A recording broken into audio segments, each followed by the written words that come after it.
I'll let you kind of elaborate because the emotions of the past 10 months for us have been a wild roller coaster. The emotional stress. I think the emotional stress is probably the one that's, I don't know.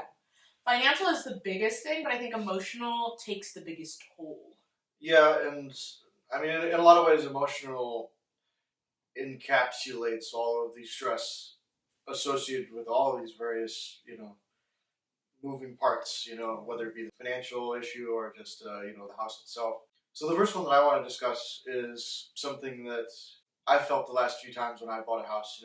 Even now this was the third property I purchased, and you still feel it, which is it's scary because you are figuratively signing a check because you're usually not signing an actual personal check, but you are transferring money that is probably the largest amount of money that you have ever spent. And for some people, it's all of their savings, which I frankly don't recommend, or it's at least a very large percentage of them, which it was for me. It's scary. And you're doing this before you have the house. Sometimes you are doing it in the form of what's called a non-refundable fee. Written into the contract is basically some language about how if you give this money to the seller of the home, then there's a possibility if the deal falls through and everything goes wrong, that you're not going to see that money again. And back in 2020 and 2021, this is what people were having to do to win deals. And I only know this because I saw Marcy going through it sometimes. It's not easy, and you need to be ready yourself, emotionally, mentally, financially, to be able to wave goodbye to that large portion of your savings. Yeah, I mean, this house was, even double what your condo was, more than double your condo. Oh, yeah. I mean, this house is way more. The emotional aspect, and I have to walk my clients through this a lot because there are a ton of emotional anxieties about buying a home and that apprehension, because it is the biggest check that you will ever write. It doesn't even matter if it's your first home and you're going to buy 10 more homes after that, right? Because every house that you buy almost will always be, unless you downsize. So when you're super old, unless you downsize, outside of that, every house you buy, most likely you're upsizing, and there's obviously a difference in age, so there's a difference in markets. Therefore, it is going to be the biggest check that you write. Mm-hmm. And no matter if you feel financially available, that emotions behind it, just the emotion behind being I am letting go of so much money. It's hard to get over. I remember, I think I had to talk to you about it. There was a time early on, thankfully, it actually came after that first house. Wasn't it that mid-century modern house that we looked at? Yes. Where I had to sit down with you and be like, hey, you said we were ready to go. I know you're worried about this much money, but no matter what house we put an offer on, it's going to be a lot of money. Yeah. And I think it does depend on where you live. Obviously, in the Seattle area, I think right now, let's see, last month was November. I don't have November's numbers, but October's numbers were the average price of a home was, I think, $937K. That's a huge, huge number. And it is a lot to wrap your head around something like that is hard, but you have to do it. If you're going to be able to go through the process, you have to mentally prepare yourself for it. But yeah, it's a big one. The other thing you need to be ready for too is that you are comfortable emotionally, financially with that payment every month. Yeah.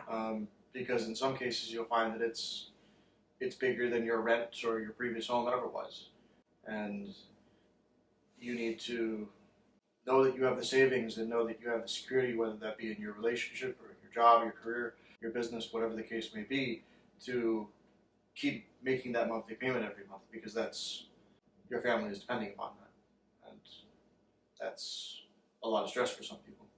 You okay? I feel like the emotions are getting to you right now. No, it's good. Oh no. We need to take a break. Proceed. I think one of the big emotions that people have, specifically when buying a house, I see it all the time working with clients, is they put a lot of emotions into a house that isn't theirs yet. And you know what's funny is I always tell my clients, hey, don't imagine yourself in the house quite yet, because especially in the market that we've had for the past 2 years, I mean, the chance of you winning that house, as a first-time home buyer, I should say, not high. Not high. I mean, obviously, we eventually got in houses. Every single person that I helped eventually got into a house, which is great. But there were a lot of heartbreaks in there. And I always tell them, don't imagine yourself too much in the house because it's not yours yet, And it's hard. And I think I would say there was multiple houses. I would say 2 houses in particular that we really thought about ourselves in. There was another house that we thought about ourselves in, and then when we did think about ourselves living in the house, we realized it wasn't for us. Yeah, so this is interesting. This is the interesting thing with this is that with what she's talking about, you'll make an offer on this home and you'll tour it maybe multiple times, and you'll see it and you'll absolutely love it, and you'll imagine your entire life and your entire future in that home, and that's lovely. It's fun. But then you'll turn around afterwards, after you lose that house a lot of the time, and you'll sit there and you'll think back and you'll go, oh my God, what was I thinking? Like, that was never the house for me. I think because it's such a big purchase, and just a big emotional task that you're going through, I think people start seeing themselves in a way that they maybe aren't necessarily. I think for one of the houses that we looked at, we were looking at our lives and, what does our life look like if we moved down south? Because neither of us had moved in South Seattle, had ever lived in South Seattle, and what does the commute look like to work? Well, then when we didn't win that house, and now that we're up here in North Seattle, where both of us have lived previously, it was one of those things where it's like, oh my gosh, why did we ever think about that? We can't, that's not our life. But we were so in love with the house and this idea of the house that it was kind of like, oh man. But I mean, I think the big thing is just especially when it comes to houses, is realizing it's not personal. It is business. I mean, yes, it's personal in terms of yes, it's your life. You might be starting your family and raising your family in this home. But in the aspect of buying and selling a home, it isn't personal. The sellers are not personally attacking you or being like, I don't like these people because XYZ. They don't even know who you are. They know that your name on the purchase and sale agreement. And in some cases, some real estate agents don't even tell them the name, right? Which I think is actually kind of a great thing, just to ensure that there's no prejudice or anything like that. So really, you're pretty much known by your offer. It's probably offer A is $100,000 and offer B is $105,000, and they're thinking, great, I can get $5,000 more. Great. They don't even think about it, and it's not personal. Don't think of it as a personal attack. Don't think of, oh my goodness, why didn't they like my offer, or anything like that. You really have to have thick skin, and I don't want to say thin memory. That's not the word. Short memory. Short memory. Yeah, thank you. Thick skin and short memory, because if you want to buy a house within a time frame, which we happen to buy before a wedding, but if you have, a date that you're looking to buy a house, whether that's before your lease ends or before the wedding or right after the wedding or, whatever that might be, you have to be able to bounce back and make sure that those emotions aren't so tied into a house that you can't continue on the search. The other point that I wanted to make here too, and I think we see this maybe more in a seller's market when buyers are worried about, at least I remember feeling this way when we were buying this place. And it's funny because you were saying earlier that you tell all your buyers this, there will be another house. Well, you start to wonder, what if there's not another house? And what if it's just this one? And I have to fall in love with this one because it's the only one out there. Yeah. No, it's not. It's not. I think kind of looking at how the house fits the way that you live now, or how you want to live, which, I mean, we bought a house that was, it was kind of a fixer-upper and kind of not a fixer-upper. It ended up being more of a fixer-upper than we had anticipated, that's for sure. We did have that conversation before we bought. I don't know if, let me rephrase that. Let me rewind. We had that conversation after our offer got accepted, but before we moved in. So we were kind of already on the hook at that point in time. But I think that having this idea of am I a fixer-upper person, or am I a turnkey person? Having that idea of what type of house I can buy and how my life looks in that house, and kind of swinging back to our last episode where we were talking about finances, is what can we financially figure out and make work. I think all of those are kind of go in that aspect of the emotional aspect of it, because it's just, I'll let you kind of elaborate, because the emotions of the past 10 months for us have been a wild roller coaster. Yeah, to elaborate a bit more on fixer-uppers, emotionally speaking, I will say that there are a lot of unknowns associated with the fixer-upper, and you need to be ready for that when you get into one, and you need to be ready for that before you decide one is right for you. It's both emotional and, sorry, I don't mean to interrupt you, but it's emotional and financial unknowns. Because those unknowns themselves are like, they have an emotional toll and they have a financial toll.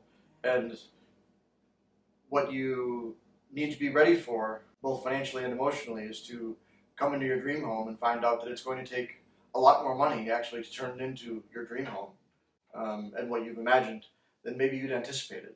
If you've never done a fixer-upper before, if you're not familiar with remodeling, you'll need to think about what your budget is or could be for that remodel, because if you haven't done it before, I'll tell you this right now, it's probably going to be more expensive than you thought it was. That's not true. It was about as expensive as you thought it was. It was only more expensive than I thought it was going to be. Yeah. I was being optimistic. I mean, the nice thing is like, we have a remodel now, and it's beautiful. And we love everything that we've done to it, and every time they come to the house, they comment on how beautiful it is, and they walk in and they say, "Oh, did you buy the house for this feature?" And we kind of chuckle and we go, "No, actually, that wasn't here when we were, but we wanted it to look original." Yeah. And it's very rewarding. It feels very good, personally speaking, when that occurs. But you need to be ready to stick with it, both emotionally and financially, to get it over the line.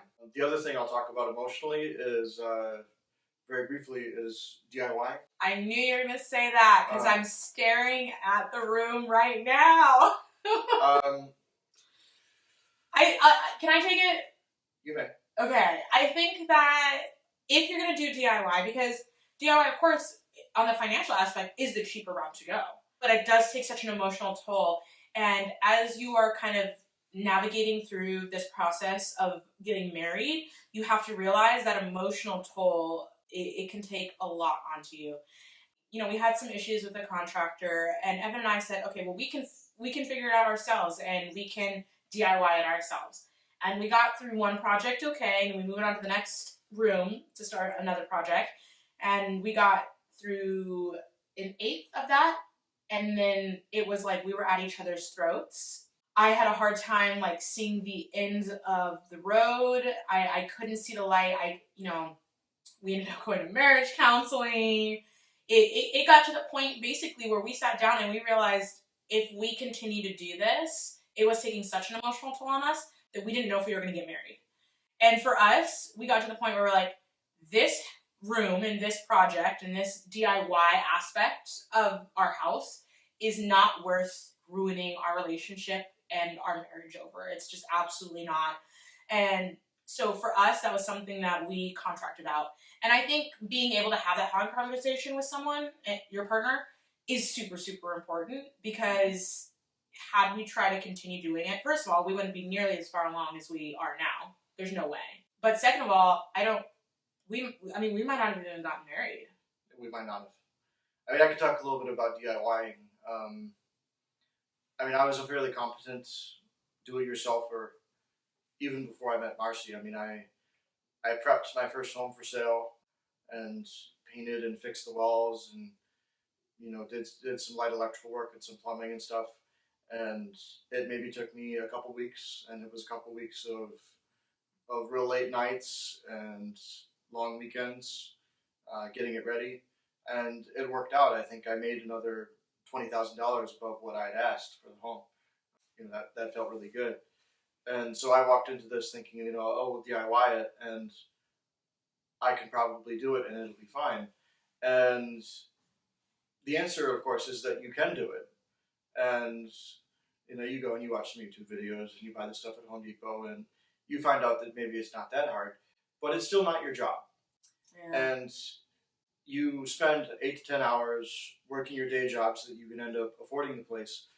Then you come home in the evening and you still have, maybe 4 more hours of work ahead of you, but it's still only 4 hours. And you're still not as efficient at it as a general contractor would be. You don't have their tools and the resources and the ability to subcontract things out. So what we found ultimately is that we had multiple rooms of the house being just a big dusty plaster-laden mess for weeks. And that was such a stress on our relationship, and I wouldn't do it again. My advice is that if you think you can afford to hire a general contractor and have things done that way, hire one. Absolutely. And if you can't do that, then you need to think about just how much fixer-upper is right for you. Yeah, I think that is a very good statement to say. How much of a fixer-upper is right for you? Because honestly, the house itself, when we bought it, wasn't really a fixer-upper. We chose to change things, but you could. I don't even want to say you could. We did move in right away. It wasn't unlivable by any standards. There was just things that we didn't like, and we wanted to change pretty fast after we closed on the house. But there are some fixer-uppers where it's like they're not even livable, and I think that while they are cheaper, first-time home buyers are like, yeah, I can afford it, and I can turn it around. As Evan said, it's just such a huge time commitment. It's way more than you think. Even when you have the tools, you don't necessarily always have the knowledge of a professional. Sometimes you do, because Evan knows a lot about electrical work and things of that nature, but a professional is a professional for a reason, and they can do it way faster. Yes, he can get it done. Yes, he could have, figured out the lighting in my kitchen. I would have probably still not had the right lighting right now. I think, everything can be done with enough time, but because you already have the stress of of getting married and figuring that out, it's kind of like time is of the essence. So yeah, I think it's just really being honest with yourself about what is your time worth and what emotions and stress can you relieve, because it's already stressful as it is. Buying a house is already stressful. Planning a wedding is already stressful. You're doing two extremely stressful things at the same time. And so to be able to just take a little bit off of your plate is so much more helpful. I think it helped our relationship quite a bit. And also I think it's great because now we can have that conversation. We can laugh. We look back at it and we laugh at it. We were not laughing at the time. I wasn't laughing at the time. And we can see that, okay, we know our limitations. We know what we can do, what we can't do, how long things are going to take, everything like that. Also, we always joke about it because we're creating that Instagram, that DIY Instagram. But I think there's this illusion because everybody has an Instagram, everybody has seen, Fixer Upper on HGTV, and they think that they can do it. But I think the big thing that you forget about is you can do anything with enough time, but more importantly, those aspects can be done because people have the tools. So, of course, you can put crown molding in. I want to try to put crown molding in my house, but without a miter saw, it becomes really, really hard. Or some sort of, saw to do cuts like that becomes really hard. So having those tools, that's what the professional brings. It's another aspect that the professionals bring. If you don't have specific tools, you're looking at a job online, you watch a YouTube video and you're saying, oh yeah, she got it done in 5 minutes. Or she said this was an easy one Saturday project. Well, one Saturday project for someone with the right tools could be a 2-month project for you without the right tools. So just kind of think about that and realize that it's not for everybody. Really talk to your partner about kind of a fixer-upper versus a turnkey home, how you guys live, and what will help you kind of with your relationship and the house overall. You'll see things on TV, you'll see things on Instagram and YouTube where people DIY things and they'll do it as tutorials and whatnot.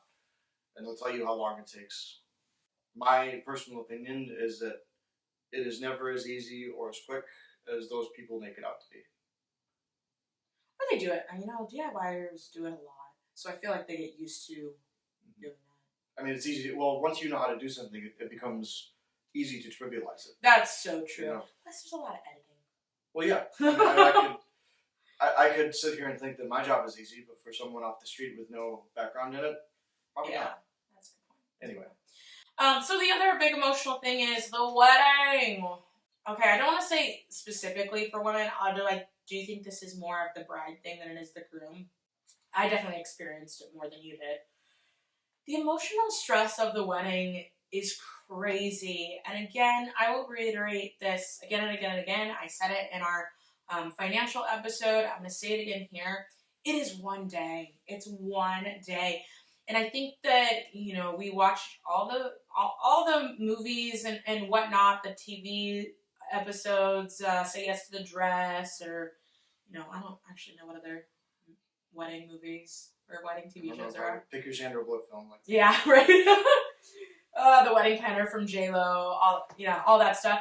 But I think there's this idea that our wedding has to be absolutely perfect. So the emotional stress of like having this picture perfect wedding can really take a toll on you.